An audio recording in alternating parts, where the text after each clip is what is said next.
Stellar black holes are the most common kind, and they form from the deaths of massive stars. They usually contain 3 to 50 times the mass of our sun, but all of that matter is squeezed into a space smaller than a single city. The process begins when a star, at least 20 times heavier than the sun, runs out of fuel. For millions of years, fusion in the star's core pushes outward, holding gravity at bay. But once the core fills with iron, fusion can no longer release energy. Outward pressure vanishes, and the core collapses in less than a second. Protons and electrons are forced together into neutrons, creating a neutron core. If the star is heavy enough, even the neutrons collapse, and gravity continues unchecked. The result is a region so dense that not even light can escape once it crosses the boundary we call the event horizon. Sometimes this collapse is accompanied by a brilliant supernova, as the outer layers of the star are blasted away. Other times, the explosion fizzles and the star quietly implodes into a black hole with only a faint flash of light. We can't see stellar black holes directly, but we detect them through their influence. Gas spirals into them from nearby stars, glowing in X-rays, or by watching their pull on surrounding objects. When two stellar black holes collide, the impact sends ripples through space-time itself, detected as gravitational waves here on Earth. For decades, astronomers noticed something strange. We could find small black holes formed from dying stars, and we could find supermassive black holes lurking in the centers of galaxies. But in between, there seemed to be nothing. This missing category became one of astronomy's biggest mysteries. These objects are called intermediate black holes. They are thought to weigh hundreds to thousands of times more than the sun, sitting right in the gap between the stellar kind and the supermassive giants. For a long time, scientists debated whether they even existed, because single stars cannot grow massive enough to form them directly, and smaller black holes should not be able to feed fast enough to bulk up into this range. The breakthrough came with the discovery of gravitational waves. When black holes collide, they send out ripples in space-time that detectors on Earth can pick up. Some of these signals showed mergers between objects too heavy to be normal stellar black holes, yet too light to be truly supermassive. This was the first real evidence that intermediate black holes are out there. As for how they form, the leading idea is that they grow inside dense clusters of stars, where smaller black holes collide and merge over millions of years. Another possibility is that they are the seeds that later grow into the supermassive black holes we see at galactic centers. Whatever the answer, intermediate black holes may be the missing link in the story of cosmic evolution. At the top of the scale are the supermassive black holes, the true giants of the universe. These monsters weigh millions and sometimes billions of times more than our sun. They sit at the centers of galaxies, including our own Milky Way, and they dominate the environments around them. The mystery is not just that they exist, but how they appeared so quickly. The universe is 13.8 billion years old, yet we have found supermassive black holes in galaxies that formed less than 1 billion years after the Big Bang. According to standard models, there should not have been enough time for them to grow so large. Normally, a black hole grows by feeding on gas, dust, and stars. But there is a theoretical cap on how quickly it can eat. If it tries to consume too much at once, radiation pressure pushes the material away. This limit is called the Eddington limit, and it should prevent runaway growth. Yet some of the earliest black holes we've discovered are already billions of times the sun's mass, and they appear to be feeding faster than physics should allow. One possible solution is that some black holes skip the stellar stage entirely, forming directly from the collapse of enormous clouds of gas in the early universe. Another idea is that smaller black holes merge together in chaotic environments, speeding up their growth. Whatever the explanation, supermassive black holes remain one of astronomy's biggest puzzles. Not all black holes may come from stars. Some scientists believe there could be a much older variety called primordial black holes. These would have formed in the very first moments after the Big Bang, when the universe was still less than a second old. In that chaotic time, matter and energy were not evenly spread out. Some regions may have been so dense that they collapsed directly into black holes. Unlike these stellar or supermassive types, primordial black holes could come in almost any size. Some might be smaller than an atom, but weigh as much as a mountain. Others could be the mass of a planet while shrinking down to the size of a grape. If they exist, they could be scattered throughout the galaxy, invisible except for their gravitational effects.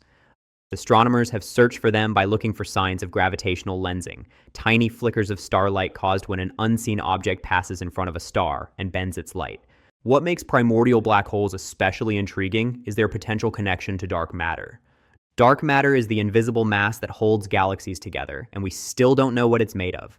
If primordial black holes exist in large enough numbers, they could account for some or even all of this missing matter. Detecting one would not only prove that they are real, but could solve one of the greatest mysteries in modern cosmology. The idea of micro black holes sounds like something from science fiction, but some theories suggest they could exist. These would be tiny black holes, possibly smaller than a proton, formed when enormous amounts of energy are squeezed into an incredibly small space. One place they might appear is in the high-energy collisions inside particle accelerators, such as the Large Hadron Collider in Switzerland. Before the collider was first switched on, there were public fears that it could create a black hole capable of swallowing the Earth. But even if micro black holes are produced in these experiments, physics tells us they would evaporate almost instantly. That evaporation process is known as Hawking radiation, named after physicist Stephen Hawking. A micro black hole with the mass of a proton would vanish in less than a trillionth of a second. It would disappear so fast that it couldn't interact with the world around it. Far from being dangerous, detecting one would be revolutionary. Why? Because micro black holes might reveal extra dimensions of space. Some theories suggest gravity becomes much stronger at very small scales if additional dimensions exist. If that's true, the creation of a micro black hole would be a direct clue that our universe is far more complex than it appears. Finding one would not only confirm exotic physics, but could also reshape our entire understanding of reality.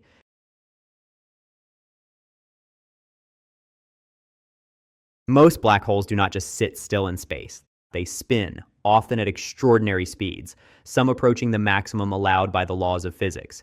This rotation changes the environment around them in ways that make them even stranger than the non-spinning kind. When a black hole spins, it creates a phenomenon called frame dragging. Imagine space-time itself as a fabric being pulled around by the black hole's rotation, like water swirling in a whirlpool. Near the black hole, space and time are literally dragged along with the spin. This effect creates a region called the ergosphere just outside the event horizon.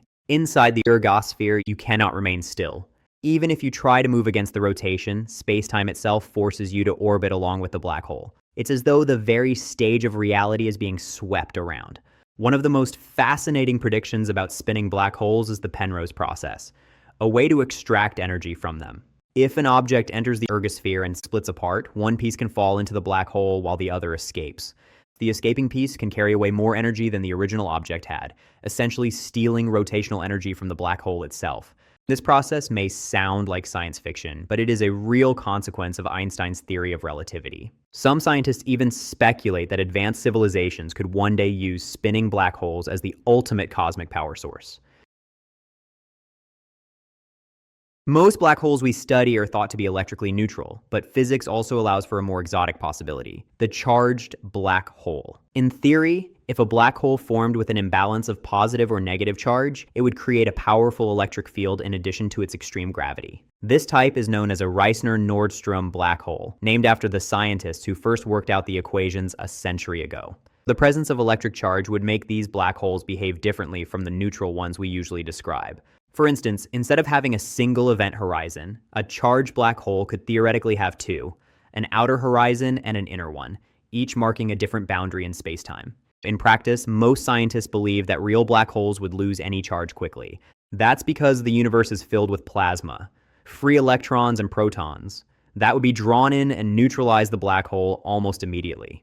Still, the concept of charged black holes is important in mathematical physics because it helps researchers explore the limits of Einstein's general relativity and test how black holes might behave under extreme conditions. Even if we never detect one in nature, the study of charged black holes continues to shape our understanding of theoretical physics, quantum gravity, and the nature of spacetime itself. Black holes are often imagined as solitary monsters drifting through space, but many of them actually live in pairs. These systems are called binary black holes, where two black holes orbit each other under their immense mutual gravity. Over time, their dance pulls them closer together, and eventually they collide. When that collision happens, the event is one of the most violent in the universe. Two invisible objects, each warping space-time around them, slam together and release energy not as light, but as ripples in the fabric of reality itself. These ripples are called gravitational waves, predicted by Einstein a century ago and finally detected in 2015. That first detection came from two stellar mass black holes spiraling together more than 1 billion light years away. For a brief moment, they released more energy than all the stars in the visible universe combined. Since then, dozens of black hole mergers have been recorded, providing a brand new way to study the cosmos. Each gravitational wave carries a fingerprint of the black holes that created it, their masses, their spins, and the way they moved in their final moments. Merging black holes are more than just cosmic fireworks. They help explain how intermediate and supermassive black holes might grow, and they've opened an entirely new field of astronomy. For the first time, we can listen to the universe through the vibrations of space-time itself. If black holes are regions where nothing can escape, then white holes are their theoretical opposites. A white hole would be a region of space-time where nothing can enter, and where matter and energy are constantly expelled outward. Instead of pulling everything in, as a black hole does, a white hole would act like a one-way fountain. The idea comes directly from Einstein's equations. Mathematically, if black holes are possible, then so are white holes. But while black holes are stable and confirmed by observation, white holes appear to be highly unstable. Even the smallest disturbance, like a single particle of matter trying to cross their boundary, would likely cause them to collapse instantly. That may be why we have never seen one in nature. Still, the concept continues to intrigue physicists. Some theories suggest that white holes might be connected to black holes through tunnels in space-time known as wormholes. In this scenario, matter falling into a black hole in one region of the universe could emerge from a white hole in another. There is also a more radical idea, that the Big Bang itself was a kind of white hole event, releasing all the energy and matter of the cosmos in a single instant. If that were true, it would mean our entire universe could be the interior of one enormous white hole. It's speculative, but it shows how even hypothetical black hole types can push us toward the deepest questions about reality. Beyond the well-known categories, scientists have proposed a range of exotic black holes that may or may not exist. These ideas are speculative, but they allow physicists to test the boundaries of Einstein's theories and explore how the universe might behave under extreme conditions. One example is the dark matter black hole. Dark matter is the invisible substance that seems to make up most of the mass in the universe, but we still don't know what it is. Some researchers suggest that clumps of dark matter could collapse into black holes, behaving differently from the ones formed by normal matter. Another possibility comes from theories of higher dimensions. If our universe has hidden dimensions beyond the familiar 3 of space and 1 of time, then gravity might act differently on very small scales. In that case, exotic micro-black holes could appear more easily than we expect, revealing entirely new aspects of reality. There are also ideas about boson stars, objects made from hypothetical particles that could mimic some of the effects of black holes without having a true event horizon. Discovering one would challenge our basic definitions of what a black hole even is. These exotic types remain unproven, but they serve an important purpose. By imagining what could exist, scientists can design experiments, study mathematical models, and push toward a deeper understanding of space, time, and gravity. Whether or not they're ever found, exotic black holes remind us that the universe is likely stranger than we can currently imagine.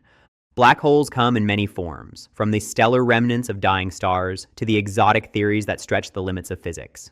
Each type reveals a little more about how strange and mysterious our universe really is. Thanks for watching, and if you want to keep exploring cosmic mysteries like this, make sure to subscribe so you don't miss what's coming next.